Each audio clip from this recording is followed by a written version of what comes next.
আলোচনা অনুষ্ঠান ও এক অনাড়ম্বর সাংস্কৃতিক আয়োজনের মধ্য দিয়ে মস্কোতে উদযাপন করা হয়েছে বাংলাদেশ রাশিয়া কূটনৈতিক সম্পর্কের ৫৩ বছর।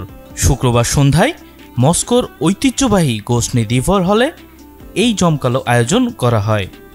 আয়োজক Russian friendship society with Bangladesh ও Russian association for international cooperation. অনুষ্ঠানে বাংলাদেশ রাশিয়া দ্বিপাক্ষিক সম্পর্ককে দৃঢ় করা, বাণিজ্যিক সম্পর্ক উন্নয়ন, সংস্কৃতির বিনিময়, দুই দেশের পাবলিক ডিপ্লোম্যাসি এবং রাশিয়াকে বাংলাদেশের উন্নয়ন অংশীদার করার প্রত্যয় নিয়ে কাজ করার উপর গুরুত্বারোপ করা হয়। অনুষ্ঠানে রাশিয়ান পার্লামেন্ট ডুমার আন্তর্জাতিক বিষয়ক কমিটির প্রথম ডেপুটি চেয়ারম্যান, রুশ পার্লামেন্ট মেম্বার, বাংলাদেশ থেকে সদ্য বিদায়ী রাশিয়ার রাষ্ট্রদূত আলেকজান্ডার মান্টিটস্কি, রুশ পররাষ্ট্র মন্ত্রণালয়ের প্রতিনিধি এবং গণ্যমান্য ব্যক্তিবর্গ উপস্থিত ছিলেন।